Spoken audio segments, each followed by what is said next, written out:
Is your productivity stopped because your app can't find the Python 36 DLL? I'm Sophie Chen, a senior Windows support engineer. Let's identify the gap and fix it with an automated solution. Before we begin the manual steps for Python 36, check the description for a tool to help maintain a clean system environment. This DLL file is the core runtime library for the Python 3.6 language. It provides the interpreter and foundational objects required to execute Python scripts and run applications built with the Python environment. Now let's apply the fix by reinstalling the shared system library. Third-party application errors like this are best fixed by reinstalling the affected software suite.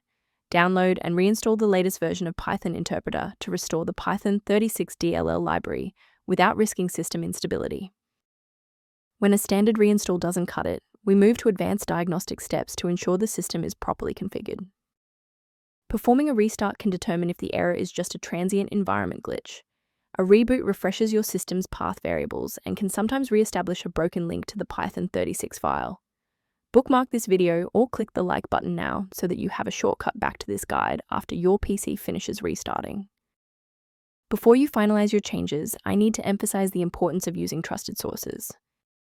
The version of the Python 36 DLL found on most download sites is often compiled for different hardware, which can cause your CPU to work harder or crash.